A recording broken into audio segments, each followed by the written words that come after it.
తాకట్టులో ఉన్న బంగారాన్ని విడిపించి ఆ రోజున్న మార్కెట్ ధర కట్టి మిగిలిన డబ్బును మీకు అందిస్తుంది కొమ్మూరి గోల్డ్. నమస్కారం ముల్లపూడి సత్యనారాయణమూర్తి గారు. నమస్కారం ముఖేష్ అంబానీ గారు. సో చిన్నారి జ్ఞానేశ్వరి మీద రకరకాలుగా వార్తలు వస్తూ ఉన్నాయి. అసలు ఒకటి కొండ చిలువ తినేసిందని, లేకపోతే క్షుద్ర పూజలకు గురైందని, దాని తర్వాత ఆమె ఆడుకునేటువంటి కుక్కను కూడా జీపీఎస్ ద్వారా పంపిస్తే దానికి కూడా అనారోగ్యం గురైందని, సో అది కూడా క్షుద్ర పూజల వల్లే గురైందని చెప్పేసి ఇలా రకరకాలుగా వార్తలు వినిపిస్తూ ఉన్నాయి. సో సూటిగా సుత్తి లేకుండా ఇంతకీ ఆ చిన్నారి ఎలా ఉంది ఏంటి, ఎందుకంటే ఒక కన్న తల్లి ఎంత బాధపడుతుంది అనేది మనం మాటల్లో మాట్లాడితే సరిపోదు, ఆ బాధ పెయిన్ఫుల్గా ఉంటుంది. సో మీరేం చెప్తారు జ్ఞానేశ్వరి గురించి? అక్కడ ఎవరో జ్యోతిష్యులు కూడా హడావిడి చేస్తున్నటువంటి సంగతిని మనం చూస్తూ ఉన్నాం. మీరేం చెప్తారు అసలు? జ్ఞానేశ్వరి చిన్నపిల్ల, ఆ పిల్ల తప్పిపోయిందని ఇప్పుడు 13 రోజులైంది. తల్లి బాధపడుతుంది. ఆ రోజే చెప్పాం మనము. ఈ జ్ఞానేశ్వరి లేదా ఆమె పేరు జాహ్నవి, జా అక్షరంతో స్టార్ట్ అయింది. జాహ్నవిది 8 అష్టమ కేతువు నడుస్తున్నాడు. ఆ అష్టమ కేతువు మిస్టిక్ ప్లానెట్ అంటాము, సర్పాలకు సంబంధించినటువంటిది. కాబట్టి ఈ యొక్క కేతువు ప్రభావం వలన మరణము అనేటటువంటిది ఎవరికైనా సరే. కాబట్టి మనకి ఈ యొక్క జాహ్నవికి ఫారెస్ట్ డిపార్ట్మెంట్ ఆఫీసర్స్ని కూడా డిఎఫ్ఓ రేంజ్ ఉన్నటువంటి వాళ్ళని, కన్జర్వేటర్ వీళ్ళందరూ కూడా పర్యవేక్షణలో వీళ్ళని కన్జర్వేషన్ ఆఫ్ ఫారెస్ట్ వీళ్ళంతా పంపించడం జరిగింది. వాళ్ళకి క్లియర్గా చెప్పారు. ఏమని చెప్పారు? కొండ చిలువ మింగింది అని. ఏ గవర్నమెంట్ ఆఫీసర్ కూడా డైరెక్ట్గా చెప్పడు, ఎందుకంటే హీ విల్ బి లయబుల్ మళ్ళీ.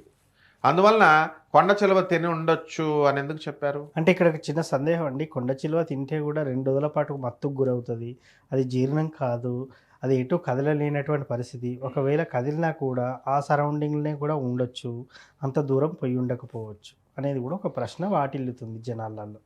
అదే ఆ పాము కొండ చిలువ పిల్ల చిన్న 2 సంవత్సరాల పిల్ల, చిన్న పిల్లతో సమానం, చిన్న మేక పిల్ల. పెద్ద పెద్ద మేకలు తినేసిన వాళ్ళే మనుషులు జీర్ణించుకుంటున్నారు. అది అక్కడక్కడే ఉండొచ్చు, వెళ్ళొచ్చు, అది వేరే పోలీసుల ఇన్వెస్టిగేషను. పోలీసులు కూడా మనకి ఆంధ్ర తెలంగాణ పోలీసులు ఎంత పవర్ఫుల్ పోలీసులు అంటే, ఒక 100 మంది 200 మంది వెళ్ళి పాపం వాళ్ళు అంత చక్కగా రాత్రి పగలు లేకుండా డెడికేషన్తో చిన్న పిల్ల అని చెప్పి చేశారు.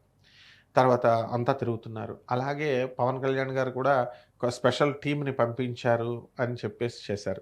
ఎంత చేసినా ఒకవేళ కిడ్నాప్ చేశారని అనుకుందాం. కిడ్నాప్ చేస్తే మనకి ఆనవాళ్ళు దొరకాలి కదా. ఎవరు పోలీసులకి ఎంతసేపు అండి, హాఫ్ అన్ అవర్లో పెట్టేస్తారు. 4500 మందికి సెల్ ఫోన్ టవర్స్ అక్కడ ఉన్నటువంటి వాళ్ళందరికీ కూడా తీసుకొని లొకేట్ చేసి అవన్నీ కూడా ఇంట్రాగేషన్ చేస్తున్నారు. కాబట్టి కిడ్నాపర్ కోణంలో కనుక ఉండుంటే ఈ పాటికి పోలీస్ యాక్షన్స్ అనేటటువంటివి స్టార్ట్ అయిపోను, మనకు తెలిసిపోను. కాబట్టి కిడ్నాప్గా ఇండైరెక్ట్గా మనకి ఇది కిడ్నాప్ జరగలేదన్నది తెలిసిపోతుంది. లేకపోతే బయట వాళ్ళు ఏమన్నా మా క్షుద్ర పూజలు ఇట్లాంటి నాన్ సెన్స్ అంతా వీళ్ళు చెప్తున్నారు. దానికి అది చాలా తప్పు. ఆ తల్లి ఏమంటుంది పాపం, నా పిల్ల పోయిన బాధలో మేమున్నాము, వీడియోలు చేయకండి దయచేసి ఛానల్స్ వాళ్ళు కానీ చెప్పేవాళ్ళు. ఒకడేమో 320 కిలోమీటర్లో దొరుకుతుంది అంటాడు, ఒకడేమో నెల్లూరు అటు ప్రాంతం వెళ్ళిపోయిందంటారు. చిన్న పిల్లలు 320 కిలోమీటర్లు ఎలా వెళ్తుంది? ఇంకోడేమో నెగిటివ్ తీసేసాను నేను, పాజిటివ్ రాడ్స్ పెట్టేశాను దొరికేస్తుందని వాడు చెప్తాడు. ఇంకోడు తును జ్యోతిష్కుడు ఒకడు వచ్చి వాడు దొరికేస్తుందని చెప్తున్నారు. అంటే వాళ్ళ ఉద్దేశం ఏంటంటే పోలీసు వాళ్ళు ఎలాగో ఇన్వెస్టిగేషన్ ఇంత ఫోర్స్తో చేస్తే దొరుకుతుంది, దొరికితే మనకు ఆ క్రెడిట్ వస్తుంది అనేటటువంటి అభిప్రాయంతో వాళ్ళు అలా చేస్తున్నారు. తప్పు అట్లా, ఎందుకంటే రాంగ్ ఇన్ఫర్మేషన్ అనేటటువంటిది ఇవ్వకూడదు. మనము ఎట్టి పరిస్థితుల్లో ఇప్పుడు ఈ యొక్క అష్టమ కేతువు కాబట్టి జాతకరీత్యా మనం చెప్తున్నాము ఆ పిల్ల డేంజర్లో ఉంది అనేటటువంటిది మనకు క్లియర్గా అర్థమవుతుంది. కాబట్టి వీళ్ళంతా కూడా క్షుద్ర పూజలు, అమావాస్య రోజున బలిస్తారు, ఇలాంటివన్నీ కూడా కొత్తగా వీళ్ళంతా కూడా వీళ్ళ ఎగ్జిస్టెన్స్ కోసము వీళ్ళందరూ కూడా చెప్పడం వల్ల ఎప్పుడో ఆగిపోయినటువంటి అనాచారాలన్నీ కూడా మళ్ళీ స్టార్ట్ అవ్వడానికి అవకాశాలు ఉంటాయి. ఏమీ లేనోడికి నిజమేనా నిధి నిక్షేపాలకు చిన్నపిల్లల్ని బలిస్తే వస్తారా అనేటటువంటి ఆలోచన వస్తుంది. ఆ మధ్యకాలంలో నువ్వు చూసావు, గుంటూరులో ఉన్నటువంటి 2 ప్రొఫెసర్ల దంపతులు వాళ్ళు తమ పిల్లల్నే తమ కూతుర్ని చంపేసి నిధి నిక్షేపాల కోసం చేశారని విన్నాం. దీంట్లో ఏంటంటే ఇవన్నీ సైకిక్ డిజార్డర్స్ వల్ల జరిగేటటువంటిది. ఈ ఆధ్యాత్మిక ఫీల్డ్లో ఉన్నటువంటి వాళ్ళు చాలా జాగ్రత్తగా ఉండాలి. ఎందువల్లంటే ఇప్పుడు చాగంటి కోటేశ్వరరావు గారు యాదవ్స్ మీద ఆయన ఒక మామూలు ఉన్న మాటే ఆయన మామూలుగా చెప్పాడు. చెప్తే వీళ్ళ సంఘం వాళ్ళంతా వెళ్ళి వాళ్ళ ఇంటి దగ్గర కూర్చున్నారు. అలాగే ఈ వీళ్ళు ఎవరు గరికపాటి గారు విశ్వబ్రాహ్మణుల మీద చెప్తే వెళ్ళి వాళ్ళ ఇంటి మీద కూర్చున్నారు. వాళ్ళని క్షమాపణ చెప్పించారు.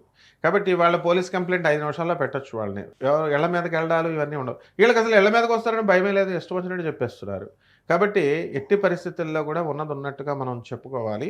అందువలన మనము ఏమిటంటే ఆ పిల్ల డేంజర్లో ఉంది, ఆ పిల్ల 13 రోజులైనా దొరకలేదు అంటే ఇండైరెక్ట్గా తెలిసిపోతుంది దొరకదు అని. పోనీ ఏ వెల్లో అన్నా పడ్డారా, ఎక్కడన్నా పడ్డారా అంటే మిస్టీరియస్ డెత్ అని కేతువు చేస్తాడు.